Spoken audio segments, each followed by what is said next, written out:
Ṣé rí post lady kan báyìí tó ń trend ní TikTok lẹ́ni tó ní pé tó caption ẹ̀ pé that particular Yorùbá actor in every lady's DM.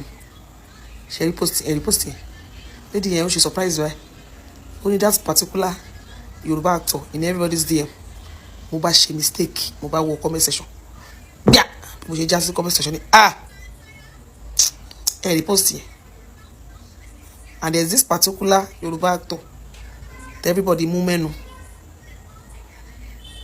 This particular Yoruba actor everybody mú mẹ́nu èmi kọ́ lè máa ti gbọ́ ẹ lọ bẹ̀ tí àwọn ìbáraẹni sì ní drop lẹ́yìn kan sọ wípé wọ́n mẹ́sẹ̀jì òun ó wọnú DM òun wà lẹ́gbẹ̀ẹ́ ọkọ̀ wọn kọ́ wọ́n sọ pé yà bóyá wọ́n hack account ẹni pé kò sọ pé kó pè fídíò bàbá pè pẹ̀lú fídíò kọ́ o bàbá pè fídíò kọ́ ọ̀nà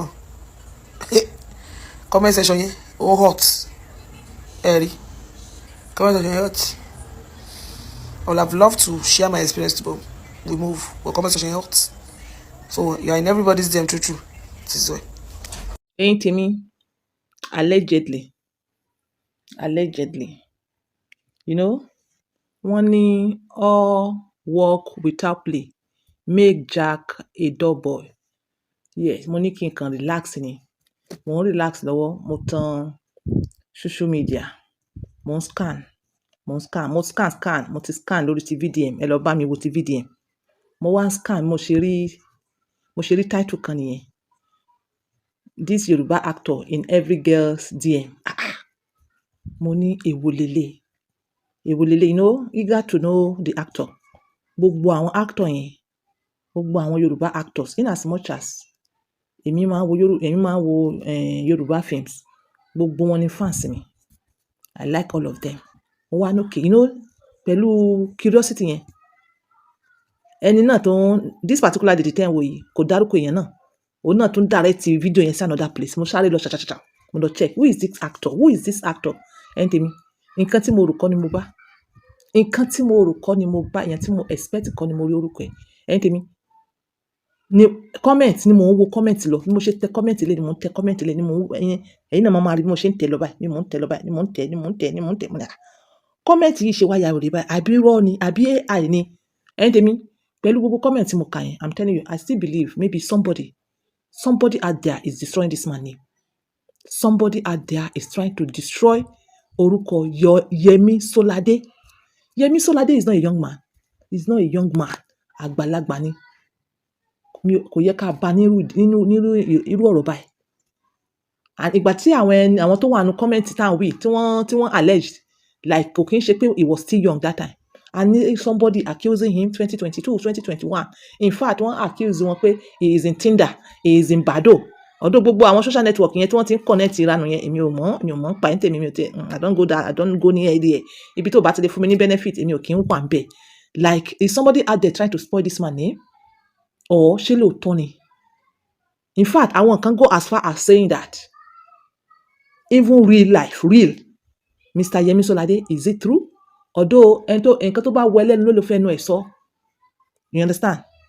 But tó bá ti di báyìí kí nìyẹn ti ń bọ́ sí embarrassment.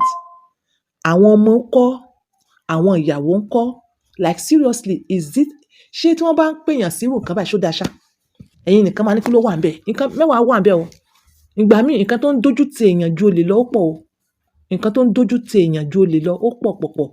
Ibi tí wọ́n sọ dé ẹ̀yin ẹ take time yín ẹ̀yin ka àwọn comment tí mo video yẹn. Èèyàn kan sọ. I don't know, maybe one of his child. Ó wà ní Caleb University. Wọ́n ní láti sọ wípé bí ọmọ ẹ̀ ṣe máa ń ṣe nìyẹn ní Caleb University.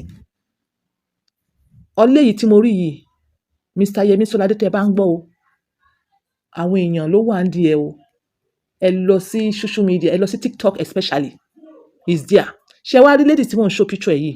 According to her, ó náà ní ọ̀rọ̀ láti sọ, but she chose to keep quiet. Ó lóun ní ọ̀rọ̀ láti sọ, she chose to keep quiet. Ẹ̀yin ọkùnrin, ìdí tá a fi ní kẹ́ fẹ́yàwó alálùbáríkà nìyẹn. Tí kan ò bá tó, ẹ fẹ́ sí. Ó sàn jùrú ìwà pálapàla tí wọ́n pè yín sí lọ. Ọdún èmi sì nígbàgbọ́ pé maybe there's somebody out there trying to spoil his name. Àmọ́ tó bá jẹ́ pé lóòótọ́ ni, eléyìí ò bójúmu tó. Kò í ṣe àwa nìkan ló máa affect, ó tún máa affect ọmọ náà.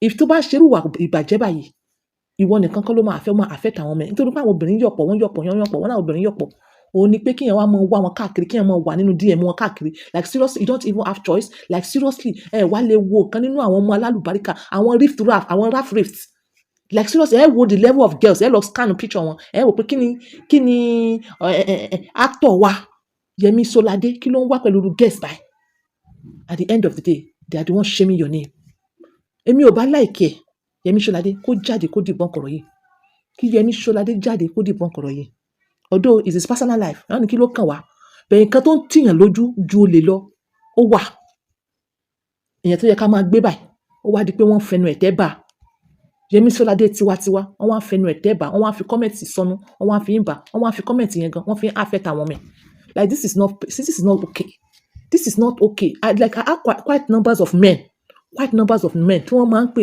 wọ́n ní Àjíà ó wù mí káwọn ní obìnrin but ẹ̀rù kó má borúkọ àwọn jẹ́ ẹ̀yin ẹ̀wù àwọn ẹni tí àwọn ìwé ṣe celebrity o ìwọ tó wá jẹ́ celebrity ó wá di pé ò mójú ò mọ́ra wọ́n wá ń pè ẹ́ káàkiri wọ́n ní àwọn èèyàn ní irú ọ̀nà fẹ́ defend wọ́n ní even physically like eléyìí ò bójúmu tó ẹni tèmi lóòótọ́ a ní Abba alálùbáríkà tó ń ṣe ọkùnrin láǹfààní tó ń gbọ́kùnrin débẹ̀ tó ń jẹ́ kọ́kùnrin dàbí pé ó young bẹ̀ àwọn ò ṣe Abba a ṣe apps yẹn nítorí kẹ́ ẹ mọ́ gbé obìnrin káàkiri bí ẹlẹ́dẹ̀ a ṣe apps yẹn ni nítorí kẹ́ ẹ mú ìyàwó gidi ìyàwó alálùbáríkà kò bá mọ́ jẹ́ ìyàwó 5 ó sàn ju gbogbo wọn borúkọ yẹn jẹ́ lọ so ìwọ tó bá ní the apps alálùbáríkà WhatsApp mi lórí 07015100651 mo dẹ̀ fẹ́ kó mọ àwọn past videos mi kó mọ nǹkan tí àwọn apps yẹn kó entails tó bá jẹ́ pé ìwọ ní àìsàn míì tó ń dààmú rẹ̀ it is either ó tọ́jú àìsàn yẹn pẹ̀lú Abba on your own or kó o pè papọ̀ pé okay o